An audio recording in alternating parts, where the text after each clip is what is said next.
Hello guys, आज हम करेंगे क्लास 10th मैथ्स एनसीईआरटी का जो सीबीएसई ने बोर्ड एग्जाम मैथ्स के लिए जस्ट सैम्पल पेपर रिलीज किया है, उसके सेक्शन ए से क्वेश्चन नंबर 17।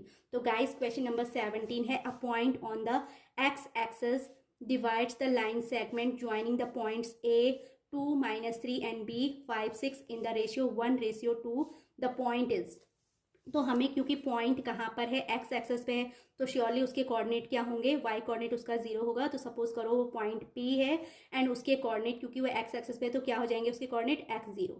अब ये जो पॉइंट पी है वो लाइन ज्वाइन करते हैं हम, एक तो पॉइंट ज्वाइन करते हैं 2-3, ए पॉइंट है उसके कोऑर्डिनेट 2-3 है और बी पॉइंट है, बी के कोऑर्डिनेट क्या है 5-6 है। उसको जब हम ज्वाइन करते हैं तो ये पॉइंट उस लाइन को यानी ए बी लाइन को किस रेशियो में डिवाइड करता है, 1:2 के रेशियो में डिवाइड करता है। इसका मतलब A P upon P B is equal to क्या होगा 1/2।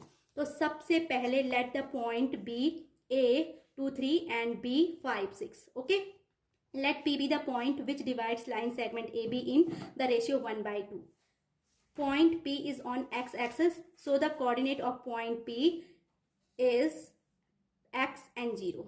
अब इतना तो हमें अकॉर्डिंग टू क्वेश्चन जो भी था हमने सब अच्छे से राइट कर लिया, क्योंकि ये पॉइंट P जो है x एक्सेस पे है तो इसका मतलब क्या होगा, it's y coordinate is 0, so it is of form Px0।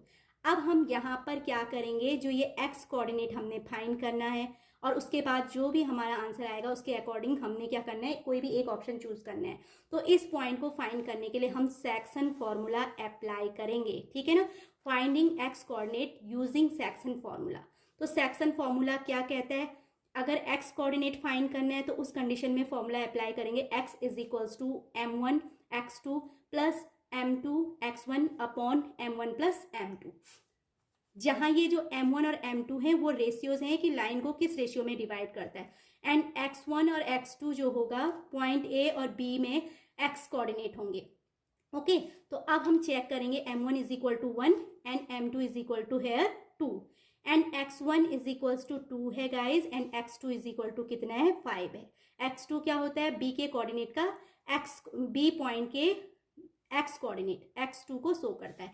तो अब हम इसको सॉल्व करेंगे तो ये हमारा यहाँ पर आ जाएगा m1 यानी 1 रखा मल्टीप्लाई बाय x2 यानी 5 एंड प्लस m2 की वैल्यू 2 है एंड प्लस इनटू करके है x1 एंड x1 की वैल्यू क्या है 2 है, whole upon m1 plus m2 यानी 1 plus 2। Okay, 1 plus 2 is 3 and 5 times 1 is 5 plus 2 2 जा 4, 5 plus 4 is 9, 9 upon 3, 9 upon 3 is equals to क्या होता है 3 होता है। तो so the value of x is equals to 3।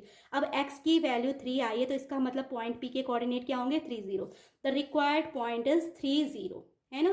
तो अब हम चेक करेंगे कि कौन सा ऑप्शन इसको क्या करता है, सेटिस्फाइड करता है या कौन सा ऑप्शन इससे मैच करता है। तो A जो है, A के कोऑर्डिनेट है 40, जो ऑप्शन A है वहां पे पॉइंट 40 दिए हैं। B ऑप्शन के पॉइंट्स क्या है 7/2, 3/2 एंड C 30 एंड D 0-3। तो हमारा आंसर किससे मैच कर रहा है, ऑप्शन C से। That means so the correct answer is option C। तो आई होप गाइज आपको जो क्वेश्चन नंबर 17 है वो भी अच्छे से क्लियर हो गया होगा। आपको इस टाइप के क्वेश्चन की क्या करनी है, प्रैक्टिस करनी है। इस टाइप के क्वेश्चन हमेशा बोर्ड एग्जाम में पूछे जाते हैं। तो थैंक्स फॉर वॉचिंग अगेन।